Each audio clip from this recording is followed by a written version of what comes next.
The first three events of the 2025 SailGP season had seen the makings of a shake-up. And while it's still early days, there's a hint that a commanding performance in the previous four seasons might not count for so much this time around. The forecasted weather for the fourth event in Los Angeles looked like it could mix things up too. And then there's that fleet of 12 boats. If you're not leading, the chances are you're struggling for clean air. All factors that suggest that 2025 could be the closest fought season yet. Without wishing to give anything away too early, for me there was one key point above all from Los Angeles. When you look at the scoreboard and study the mix of results, there was only one team that didn't have a trip to the back end of the fleet. And assuming that you don't know the result and that you'd have to guess who that was, with respect, I think you get it wrong. I certainly would have. Anyway, moving on and going a little off-piste, I watched the opening race of the Formula One season in Melbourne last weekend, where there seems to be some early evidence that this season is going to be a very different one, a more exciting one, with some different teams at the top. Which is interesting because SailGP has modelled itself on Formula One for some time, and it looks like the same could be happening as we head through the 14 events season. I say that from here in New Zealand, where we've been hanging out for a few weeks, and where I've been thinking about the America's Cup and what's in store, which also has a connection with SailGP, because the results in Los Angeles seem to demonstrate once again how the top Cup players are raising the game in SailGP. So if you didn't watch the full two-day gig in California, here's a rundown of what happened and what it means.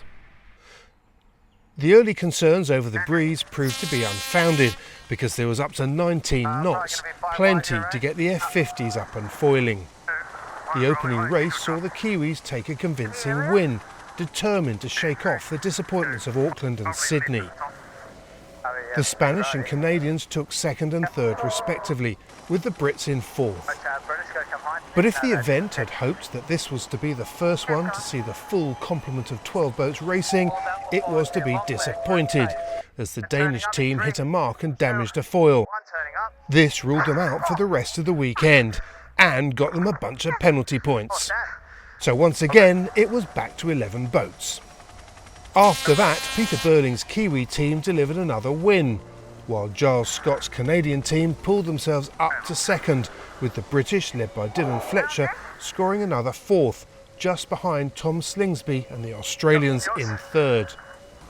But from here, the results went pretty wacky. While the Australians got a bullet, the Kiwis had a ninth and the Brits an eighth.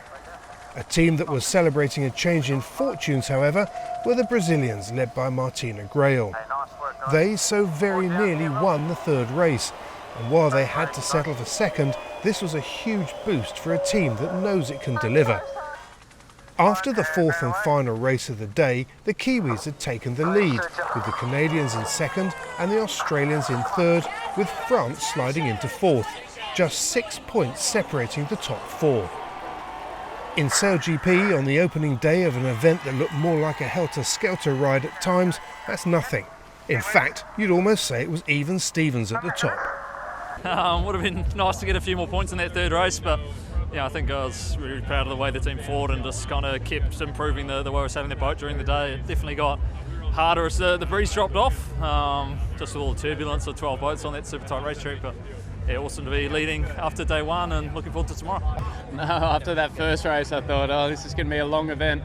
But fortunately we had 3 good races to finish. That was really good, but it's tough. It's just, whether it's the weed, whether it's the wind, whether it's all the other boats, it just felt like it was chaos out there.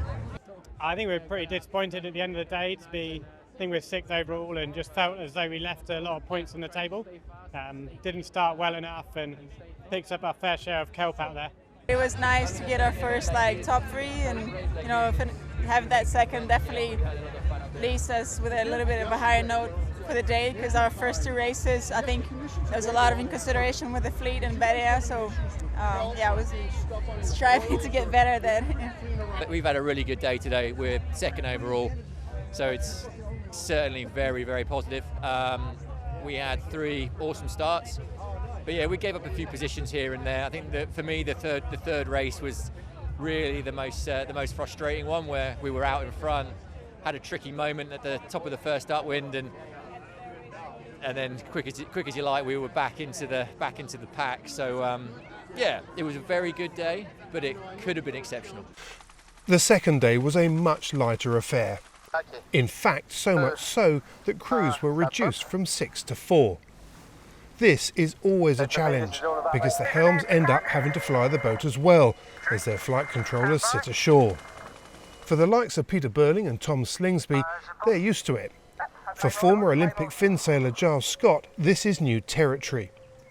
But when it came to his team's performance, you'd never notice, as the Canadian team delivered 2/3 and a 5th in the final 3 fleet races, enough to ensure that they made it through to the final.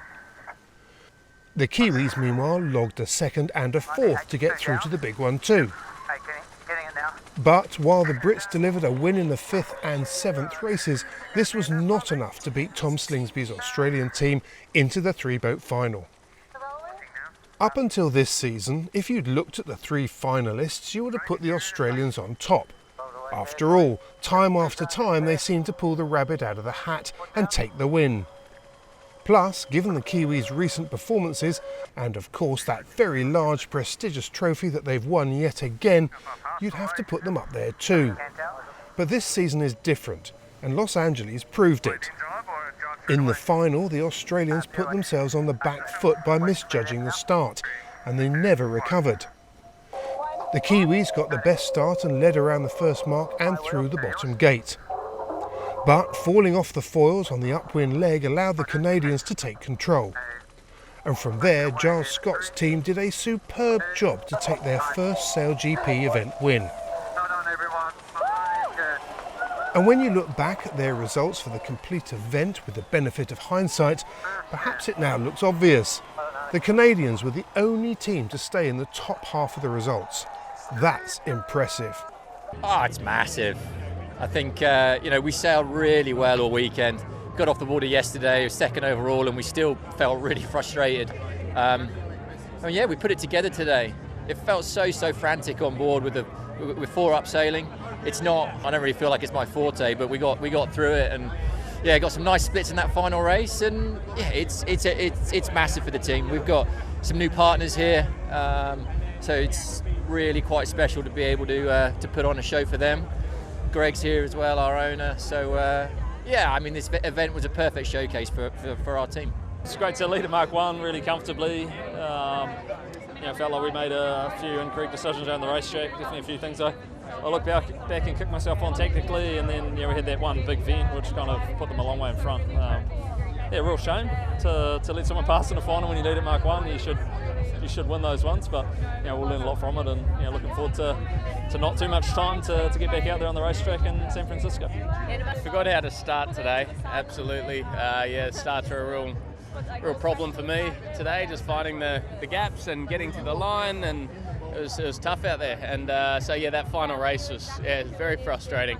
Just to be out of the game from the get-go it's a pity. So in the overall rankings, Emirates GBR is still in the lead, albeit by just 2 points ahead of the Australians, with New Zealand's Blackfoils in 3rd.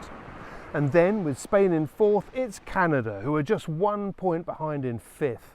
Evidence, if any were needed, that this season is already shaping up to be something very different from the 4 that we've seen so far. Next stop is just along the coast in San Francisco.